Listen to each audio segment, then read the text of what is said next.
Bienvenue dans l'émission Présence protestante. En ce 1er mai, fête du travail, une petite question.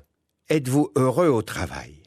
Selon un sondage, la plupart des gens actifs se disent globalement heureux au travail. Cependant, seule une maigre partie d'entre eux, c'est-à-dire 9%, l'est tout à fait, tandis que 42% ne se considèrent pas heureux au travail. Alors, comment vraiment conjuguer bonheur et travail? C'est sur cette question que portera la réflexion du pasteur Vincent Reinhartz, notre invité de ce soir. Mais avant, nous écoutons Christophe Mahé qui nous chante « Il est où le bonheur ?» Il est où le bonheur? Il est où? Il est où? Il est où le bonheur? Il est où? Il est où? J'ai fait l'amour, j'ai fait la manche, j'attendais d'être heureux. J'ai fait des chansons, j'ai fait des enfants, j'ai fait au mieux. J'ai fait la gueule, j'ai fait semblant, on fait comme on peut. J'ai fait le con, c'est vrai, j'ai fait la fête, ouais. Je croyais être heureux, mais y a tous ces soirs sans pote, quand personne sonne et ne vient. C'est dimanche soir dans la flotte, comme un con dans son bain, essayant de le noyer mais il flotte, ce putain de chagrin. Alors je me chante mes plus belles notes et ça ira mieux demain. Il est où le bonheur? Il est où? Il est où? Il est où le bonheur? Il est où? Il est où? La fin du premier chapitre de la Genèse se termine par une vision universelle et égalitaire entre tous les membres de l'humanité. L'homme et la femme sont créés, l'un et l'autre, à l'image et à la ressemblance de Dieu. Ils vont devoir, sur ordre de Dieu, garder et cultiver le jardin, mais également se multiplier. Le monde du travail pourra être alors qualifié d'agraire et de sexuel. Quelle image idyllique du travail sur terre! Pourtant, non content d'une satisfaction paradisiaque, Adam et Ève, qui après une confrontation intellectuelle avec le serpent, succombent à la tentation de la curiosité d'être comme des dieux, d'avoir leur libre arbitre. Le couple est donc chassé du paradis, alors que le mal fait son entrée triomphante dans le monde. La sentence est irrémédiable et est précisée dans Genèse 3, 17 à 19. Il dit à l'homme: « Puisque tu as écouté la voix de ta femme et que tu as mangé de l'arbre au sujet duquel je t'avais donné cet ordre, tu n'en mangeras point. Le sol sera maudit à cause de toi. C'est à force de peine que tu en tireras ta nourriture tous les jours de ta vie. Il te produira des épines et des ronces, et tu mangeras de l'herbe des champs.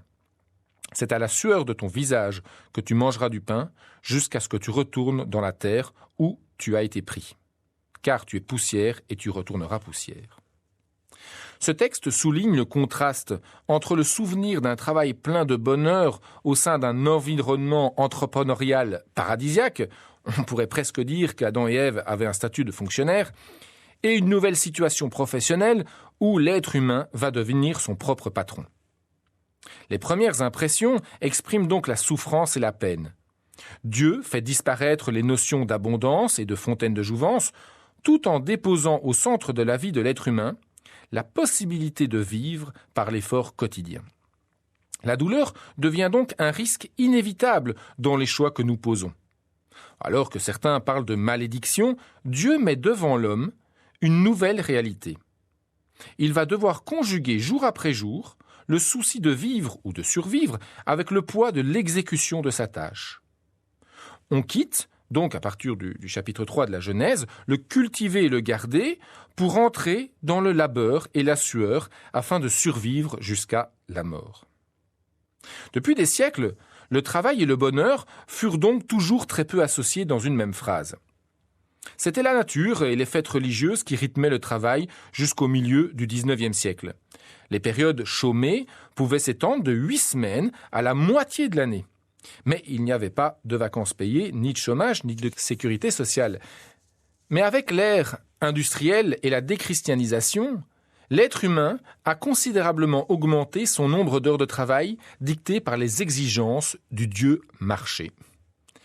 Un nouveau combat s'ajoute donc à son labeur et à sa sueur, celui d'améliorer ses conditions de travail. En 1921, il eut la loi sur la journée de travail de 8 heures et la semaine de 48 heures. En 1936, la loi sur les congés payés. Aujourd'hui, on essaye de mesurer la pénibilité au travail et depuis 1996, on exige de tous les employeurs qu'ils promeuvent le bien-être au sein de leur entreprise. Mais est-ce vraiment suffisant ? Est-ce assez ambitieux de la part de nos autorités ? Ne sommes-nous pas coupables également d'enterrer très vite ce bonheur que nous espérons pourtant chaque jour, mais qui nous manque si souvent ? Ne serait-il pas préférable de chercher le bonheur au lieu du bien-être ? Mais ces recherches de bien-être s'inscrivent dans une démarche de protection. L'objectif n'est pas le bonheur, mais plutôt d'éviter le malheur. On ne parle pas de reconnaissance ou de gratitude, ni de compréhension. On évite les risques, les microbes, les débordements de tout ordre. On parle du bien-être animal, mais pas de bonheur. Pourquoi ? Parce que le bien-être oscille entre le fait d'éviter la souffrance et mes efforts d'imagination afin d'éviter l'ennui. Le bien-être n'est absolument pas suffisant pour un être humain. L'homme, depuis toujours, veut le bonheur. Oh, il ne sonne pas à nos portes toujours de façon permanente, mais il nous permet, durant un moment plus ou moins long, et ce grâce à un je ne sais quoi, de ressentir une force vive et enthousiasmante qui élève nos âmes, qui fait chanter les poètes et fait naître Mona Lisa sous le pinceau de Léonard de Vinci. Alors, comment associer bonheur et travail ? Eh bien, je vous propose par nos âmes. Le psaume 63, verset 2, nous dit « Ô Dieu, tu es mon rocher. Tu es mon Dieu, je te recherche, mon âme a soif de toi, mon corps soupire après toi dans une terre aride, desséchée sans eau. » Ce psaume de David illustre parfaitement qu'un homme, fût-il roi, est assoiffé par une quête d'absolu, même à travers son labeur quotidien. Puisque l'homme fut pourvu par son Créateur d'une âme raisonnée et portée vers l'intelligible, il ne peut se contenter de se multiplier et de remplir la terre comme le firent les autres espèces vivantes. Non, l'être humain est appelé à œuvrer pour Dieu en toute occasion. Il n'y a qu'un Dieu avec un petit dé que l'homme peut tromper. C'est lui-même. Notre âme n'est pas un morceau de Dieu. Les réalités spirituelles ne se divisent pas et ne se morcellent pas. Cette âme fut créée, formée et insufflée en nous. Elle est donc une image imparfaite de Dieu. L'homme et son âme, sans surestimer leur imperfection, sont dans l'incapacité, de par leur nature, d'être à l'image de Dieu. Le vocable, donc, être à l'image de Dieu, a donc une sémantique dangereuse, car elle aurait tendance à offrir à l'être humain une part de divin qu'il ne pourrait jamais avoir. L'idolâtrie de la supériorité de l'homme face au reste du vivant n'est pas loin et est probablement la cause de nos problèmes écologiques actuels. C'est donc la connaissance de soi qui démultiplie notre compréhension de la présence de cette âme qui remplit son rôle dans tous les domaines de notre existence.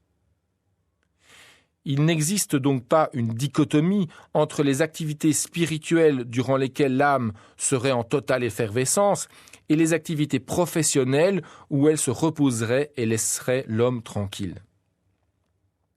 Alors pour conclure, je vous dirais, mon Dieu est souverain. Le vôtre serait-il une marionnette entre les mains des hommes ?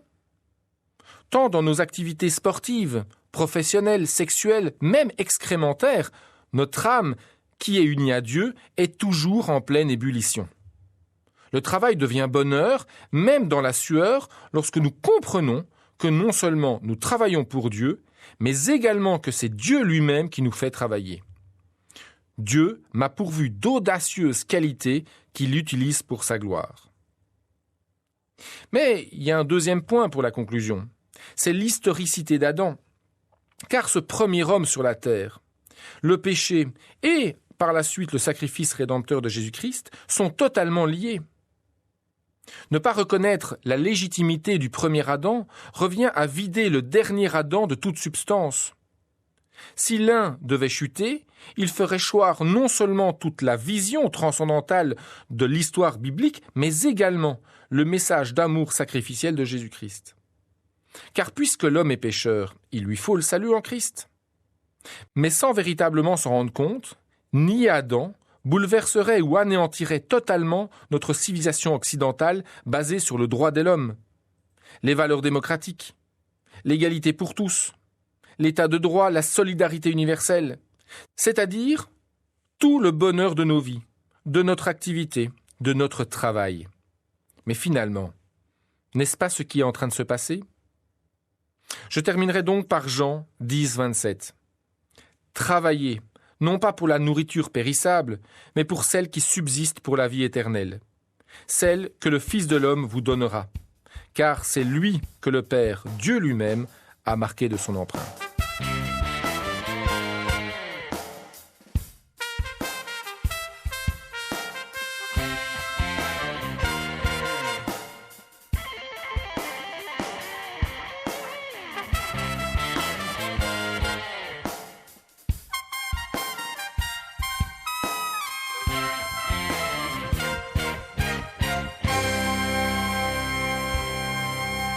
Merci au pasteur Vincent Reinhartz pour sa réflexion « Le bonheur au travail » que vous pouvez réentendre sur Ovio et sur notre site www.aprt.be. C'est le moment de prendre congé de vous en vous souhaitant une belle soirée sur la première et à samedi prochain.